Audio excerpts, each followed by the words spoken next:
Hari ini kita jalan-jalan ke Miyashita Park sama Gusti. Halo. Ayo, cus.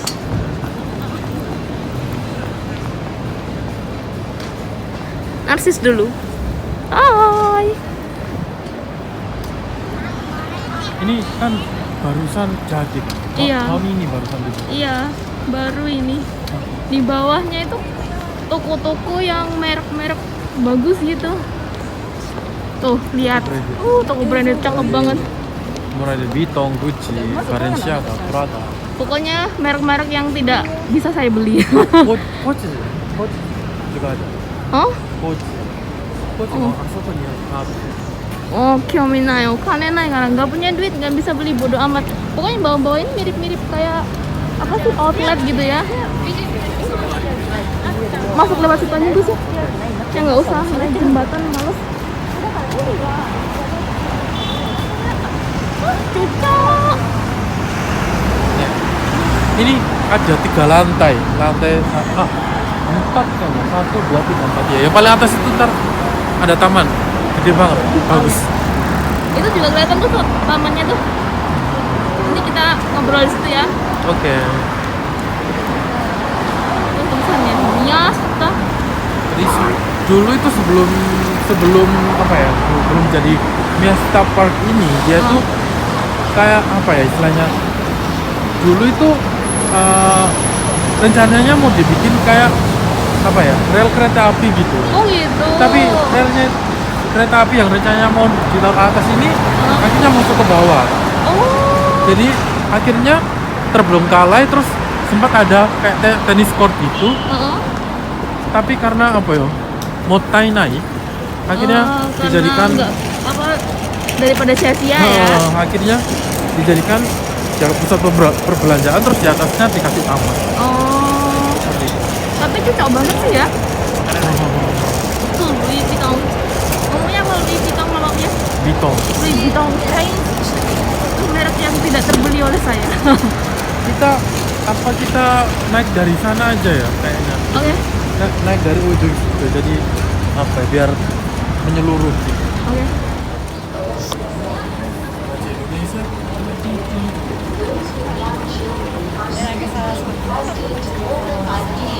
Yay, Miyashita Park.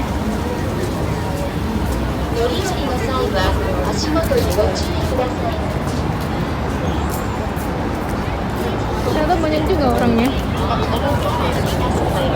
Banyak mau photoshoot. Starbucks ini ngomong-ngomong di mana-mana ada ya. Starbucks. Sebelah sana. Udah pernah masuk.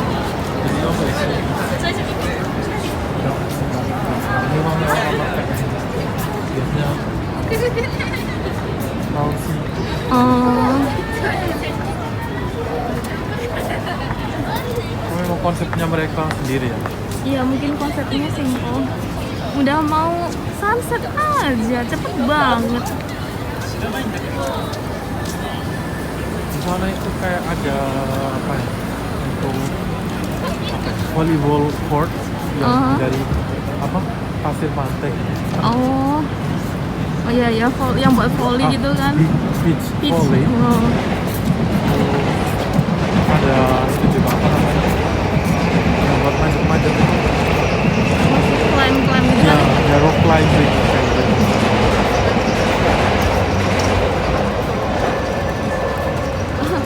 Hawaii.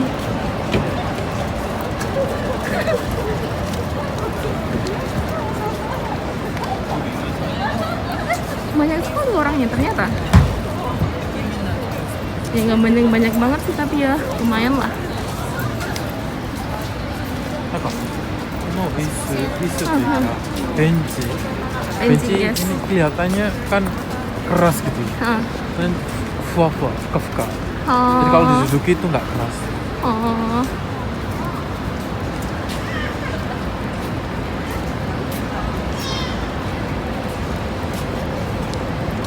Cari Kalau tempat. malam ada kayak food truck gitu. Di atas ini. Oh, jadi mungkin naiknya lewat situ ya. Mungkin ya. Jadi ada yang jualan burger, ada yang jualan pizza.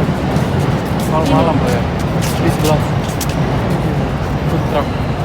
Oh, Truck. ini ya tempatnya Ya, Poli Pantai. Poli Pantai. Aduh, musim panas banget di atas gedung main voli pantai. Oh wah.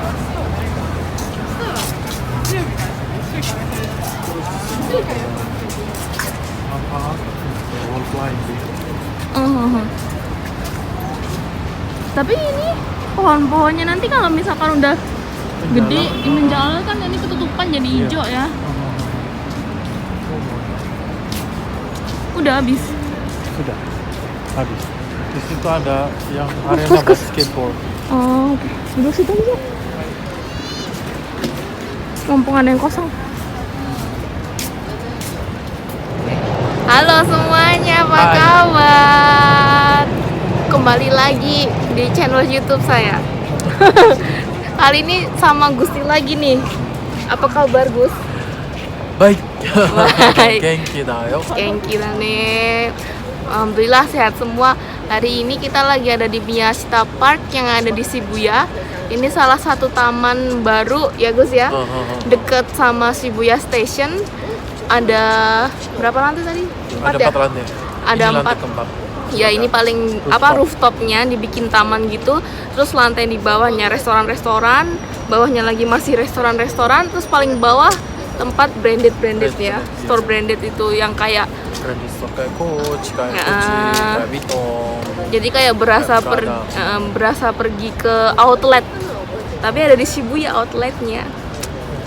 Hari ini kita mau ngobrol sama Gusti tentang pengalaman dia bekerja di Jepang sebagai apa ya? Bukan sebagai sih. Ya, ini kerjanya Gusti tuh di kayak hotel-hotel gitu ya, Gus ya. Yang ada di Jepang. Nah, kita mau share ke kalian tentang pengalaman orang Indonesia yang pernah bekerja di perhotelan di Jepang. Gimana rasanya? Oke. Pertama, boleh nggak diceritain bagaimana mulanya kok bisa masuk ke dunia perhotelan di Jepang tuh gimana? Apa ya istilahnya? Aku kayaknya apa ya? Let my fate flow gitu. Jadi aku ikut aja jalan apa ya yang ditawarkan sama Jepang sama fit nasib yang ada di hadapanku. Jadi aku kan dulu selama S2 itu ya kan harus penelitian sana sini, harus kerjain tesis juga. Jadi apa istilahnya sibuk. Terus juga aku harus kerja juga kan, part time ya. Soalnya biar bisa bertahan juga kan ya. Jadi harus melakukan dua hal tersebut. Jadi waktu untuk cari kerja itu sebenarnya ada banget, tapi ketabrak dengan capek, ketabrak dengan kerjaan, ketabrak dengan harus bikin penelitian dan kawan-kawan harus nulis tesis dan kawan-kawan harus sekolah juga. Sebentar, maaf ya. Untuk yang lihat ini, buat yang lihat video ini yang belum tahu, Gusti ini by the way S2 di Jepang ya. Jadi tadi cerita waktu S2 di Jepang sambil part time gitu. Oke. Jadi sambil part time juga, sambil nulis tesis juga. Jadi tidak sempat untuk istilahnya untuk cari kerja selama tahun kedua, selama belajar di tahun kedua di S2. Karena karena kalau di Jepang biasanya itu kalau misalkan kita S1 ataupun S2 1 tahun sebelum lulus harus cari kerja. Ya sama sih kayak di Indo ya. Oke. Dan itu akhirnya kan aku kerjanya di satu bisnis hotel yang ada di Ikebukuro ya. Jadi satu hotel chain bisnis hotel chain yang ada di Jepang. Jadi misalnya karena aku sudah di situ lama, sudah mengerti sistemnya seperti apa, mengerti hotelnya itu seperti apa. Jadi istilahnya aku akhirnya mengajukan permohonan untuk jadi full time, bukan part time lagi di situ. Jadi dari part time ke full time. Iya, dari part time ke full time. Jadi seishain itu istilahnya kalau di Jepang. Jadi seishain ya. Pegawai tetap ya. Situ jadi pegawai tetapnya di bisnis hotel aku sekitar 1 tahun 3 atau 4 bulanan. Karena apa istilahnya, aku dapat kayak apa istilahnya itu, headhunting itu apa sih namanya, Ya, kayak aku di headhunting lah ya. kayak aku Nggak tahu aku. di apa ya, diundang sama CEO apa ya, bukan CEO, apa ya, CEO ya, apa ya, top Shihanin, top bahasa Indonesia, Tahu. Shihanin, aku kayaknya sama kayak CEO deh. CEO Jadi ya. diundang sama CEO dari salah satu city hotel yang ada di Tokyo. Letaknya itu deket sini, deket Shibuya. Deket Shibuya ya. Tempatnya sih tempatnya Meiji Jingu yang buat apa, baseball, dan deketnya untuk Kayak Olimpik, untuk gor gitu ya. Gor ya, kayak gor gitu. Gor besar yang ada di dekat Shibuya sini ya. Jadi hotel itu meskipun dia city hotel, tapi hotel itu dibangun dari pajak negara. Berarti itu Kalau hotel dari pajak punya negara. Mungkin Ichibu tuh Kak. Sebagian. Sebagiannya itu milik negara. Jadi kayak apa istilahnya? Jadi milik negara investasi di hotel itulah ya. Jadi negara Jepang. Ya negara Jepang. Pastilah negara Jepang. Nah, aku diundang oleh apa namanya? Diundang sama CEO-nya situ untuk apa, join sama hotelnya dia gitu kan. Jadi pindah ke hotel yang baru ini. Pindah ke hotel yang baru itu di City Hotel itu saya karena apa ya istilahnya, sudah mengerti seluk-beluk hotel. Jadi nggak ada training, cuma ada apa istilahnya untuk pengenal karena sistem perhotelan yang sistem software yang digunakan setiap hotel untuk menangani reservasi.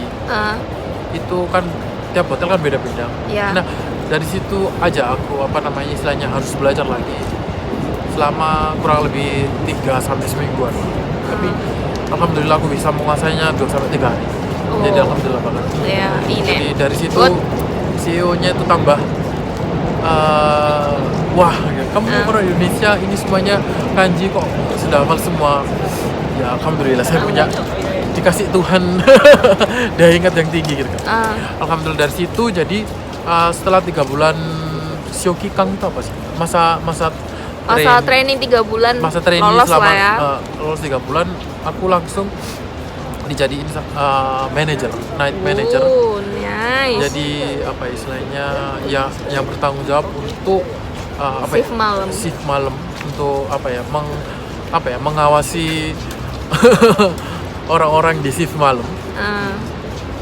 Di situ selama berapa lama? Di situ karena aku punya invitation ada invitation dari perusahaan hotel lain lagi, jadi di situ aku jadi manajer itu cuma 3 bulan. 3 bulan doang? Jadi 3 bulan, 6 bulan. 3 bulan trainee, 6 bulan. Oh, berarti di hotel itu 6 bulan lah ya. Managership. Jadi di hotel enggak, total 9 bulan. Trainee-nya 6 bulan, trainee-nya 3 bulan, untuk manajernya 6 bulan. Berarti 9 bulan. 9 bulan. Kayak orang ngandung aja.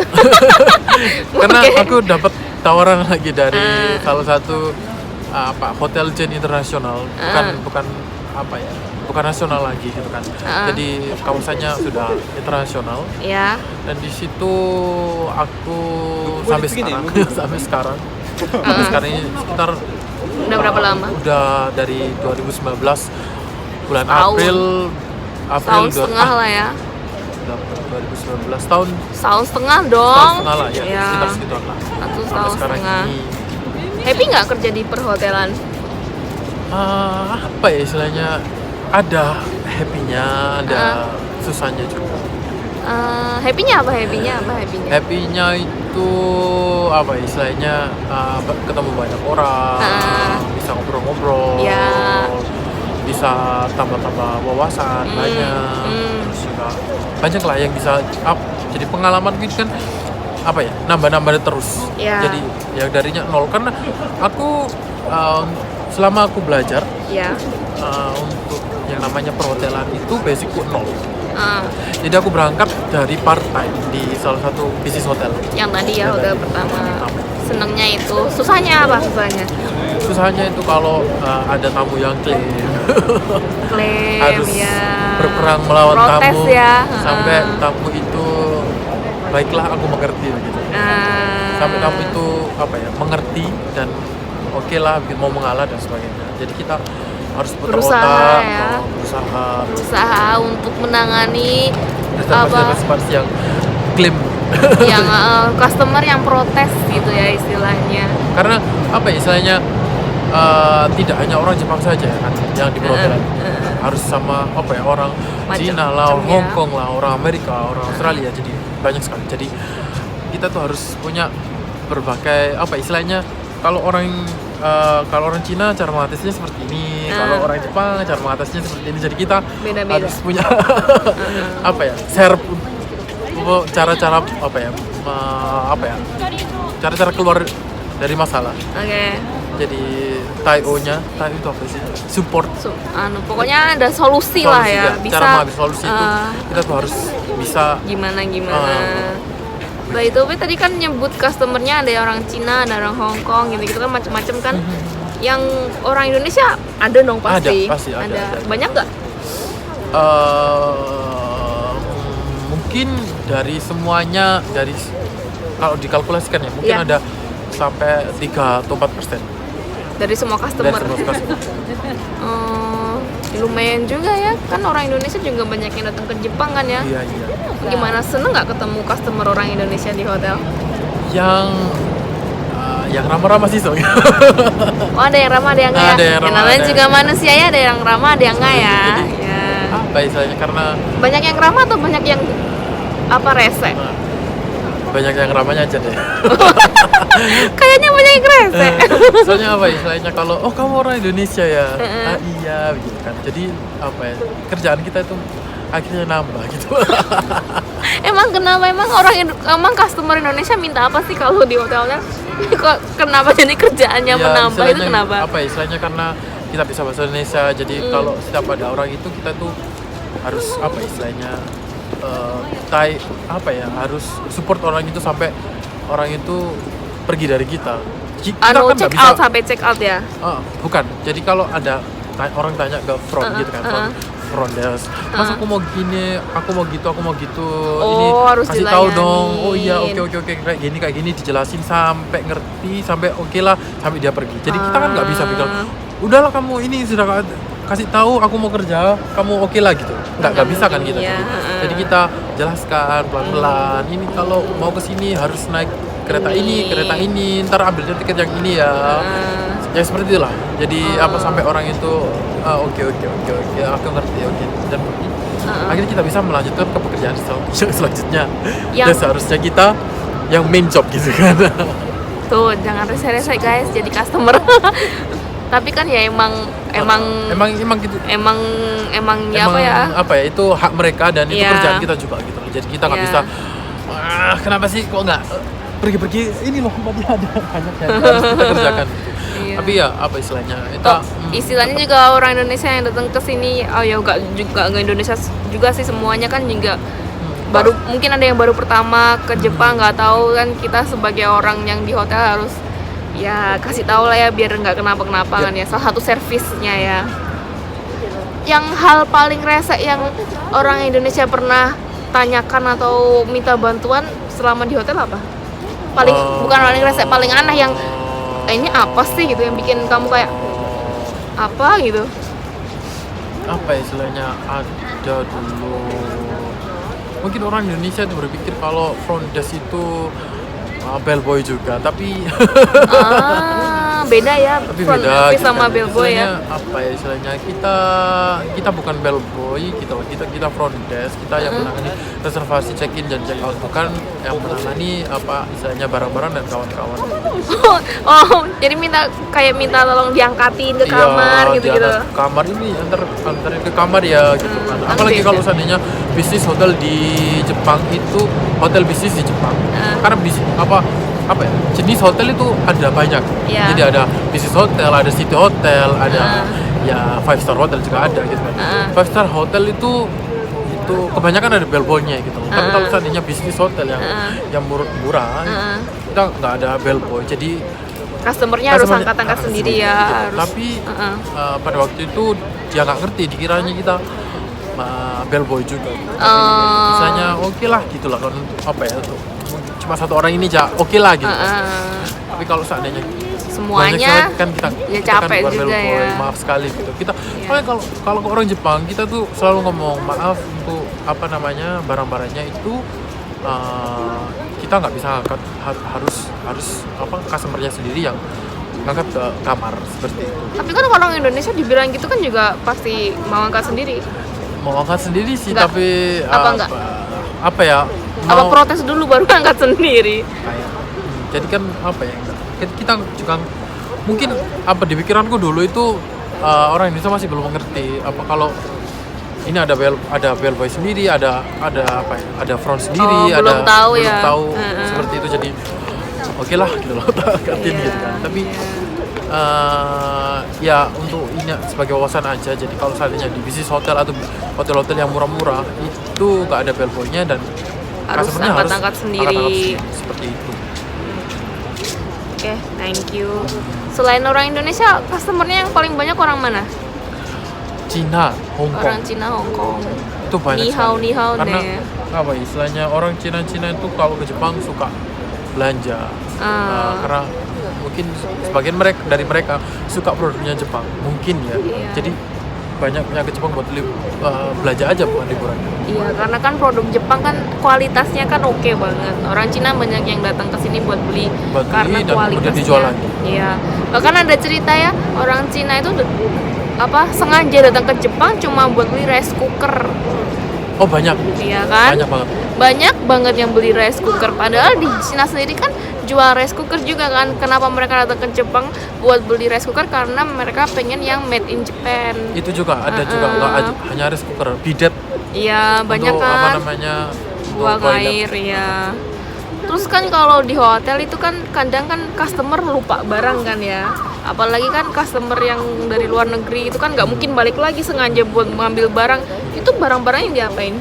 Kalau itu apa namanya, kalau selama dari pengalamanku, kalau ada kan setiap apa barang-barang yang lupa yang tertinggal di kamar itu selalu dilaporkan ke kita para front office untuk apa namanya itu mendata ini kamar ini dari kamar berapa nomor berapa. Nah kita kita telusuri Renrakusaki Kontaknya. kontak personnya bisa Customer-nya. dihubungi. Kalau bisa dihubungi kita hubungi entah itu lewat telepon, entah itu lewat email. Dan kalau seandainya dari telepon dan email itu masih belum istilahnya nggak ada respon, jadi kita simpan sampai 6 bulan. 6 bulan. Lama juga, oke. Kita simpan sampai 6 bulan. Kalau sudah 6 bulan tapi nggak ada yang mau ngambil atau nggak ada yang tanya, jadi kita buang. Wah, dibuang. Ada makanan juga pasti. Kalau Sayang makanan sekali. itu kita nggak bisa ngekip sampai 6 bulan, jadi hari itu dibuang. Kalau hari itu? makanan hari itu juga kita buang. Oh, kalau makanan ya. Ya kalau makanan, meskipun itu ada cake yang bulat dia kayak gini tertinggal, ya udah kita buang. Kalau entah itu dompet, entah itu tas, entah itu kayak yang bisa kosmetik, berharga nah itu gitu ya. yang bisa bertahan selama 6 bulan kita keep seperti itu. By the way, kalau yang ketinggalan barang kayak makanan orang Indonesia tuh kamu buang apa kamu ambil sih? Kayak mungkin ada yang bawa Indomie. Soalnya gini, istilahnya itu kan yang ngebersihin kamar kan bagian bagian bersih-bersihnya sendiri kan juga ada staff untuk bersih-bersihnya juga. Nah, untuk makanan itu kebanyakan di hari itu kan harus dibuang semua. Nah, dibagi-bagi mungkin di staff-staff yang bersih-bersih itu yang ngambil gitu. Yang bagi-bagi. Terus kalau customer dari Indonesia ada nggak yang barangnya nggak ketinggalan tapi sebelum pulang kayak misalkan Indominya kelebihannya nggak mungkin kan bawa pulang Indo lagi kasih kamu itu ada? Ada. Oh, enak banget. Ada beberapa. Jadi ada yang ngasih Indomie, ada yang ngasih dulu itu kayak bumbu-bumbu. Terus Oh, enaknya. ada yang ngasih juga ada mug Starbucks itu. Karena istilahnya kan selama di hotel itu kan mungkin pelayananku berkenan di hati mereka. Alhamdulillah. Jadi, banyak dari orang Indonesia yang datang balik lagi ke hotel yang jadi repeater gitu ya. Jadi banyak juga orang Indonesia jadi repeater datang ke Jepang buat nyari dia. Ya mungkin tidak semuanya tapi ada. Ada ya beberapa. Tapi ada beberapa. Dan nenek sama kakek-kakek itu. Jadi dia PP ke Jepang, siap ke Jepang itu 1 bulan pasti ke Jepang. Sebulan sekali pergi ke Jepang. Pasti ke Jepang. Duitnya banyak banget. Pas sebelum corona lah ya. Iya. Itu pasti nyariin aku. Pasti nyariin aku. Terus pasti si Hani bilang, itu loh kakekmu. Dateng lagi gitu kan. Oh, Nyariin iya. kamu. By the way, tahun 2020 ini kan corona nih. Bagaimana pekerjaan Anda gara-gara corona ini? Mas kan perhotelan kan jalan apa? Bagaimana? Karena sekarang kerjaanku yang istilahnya yang sekarang itu kan aku kerja di hotel chain internasional sebagai IT support untuk software yang menangani reservasi. Jadi aku kerjanya itu di rumah. Seperti itu. Jadi aku nggak langsung terjun ke lapangan. Kalau seandainya istilahnya ada suatu permasalahan dari software itu yang bikin hotel itu merugi atau hotel itu loss karena software itu. Jadi aku langsung datang dan ngajari mereka gimana caranya untuk membenahi yang error seperti itu. Oh, jadi yang di hotel yang ketiga tempat kamu kerja ini bukan front office lagi tapi back office gitu ya? Jadi ya kayak back office. Jadi pakai kayak tapi office. masih tetap jalan kerjanya. Berarti customer masih datang dong ke Jepang? Masih sekarang bukan orang luar negeri lagi.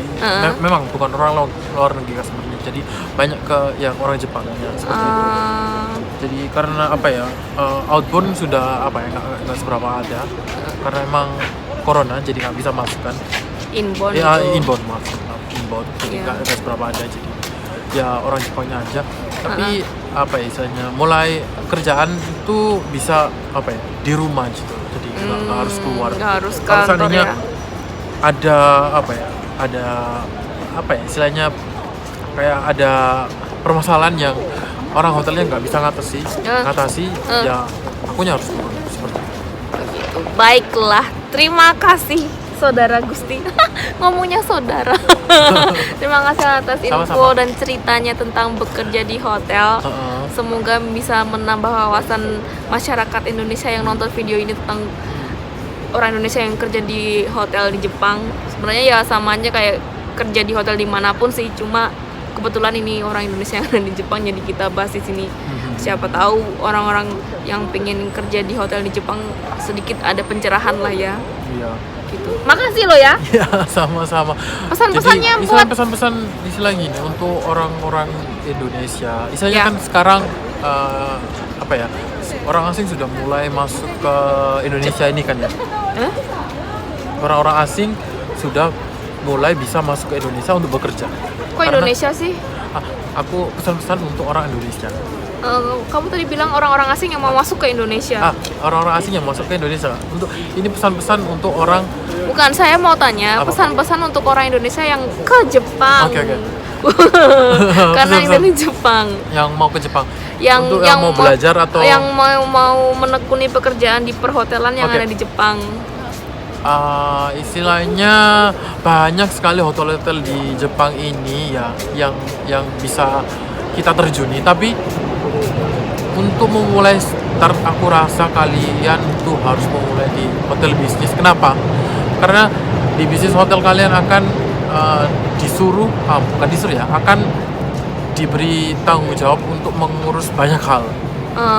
Jadi nggak hanya satu hal yang akan kalian urusi, jadi banyak sekali. Jadi dari situ kalian bisa belajar banyak sekali dan akhirnya memudahkan kalian kalau seandainya kalian mau pindah kerja ke hotel yang lain, karena istilahnya sudah belajar banyak hal di hotel yang sebelumnya seperti itu. Oke, terima kasih. Oke, buat kalian yang nonton jangan lupa subscribe, like, komen. Terus maaf juga kalau ada kata-kata dari kami yang salah atau kurang berkenan. Mohon jangan dihujat. Itu selalu pesan saya. Mohon saya jangan dihujat ya. Hidup saya biar tenang sedikit. Oke, dadah. Thank you. Arigatou gozaimasu. Tombol mana tombol?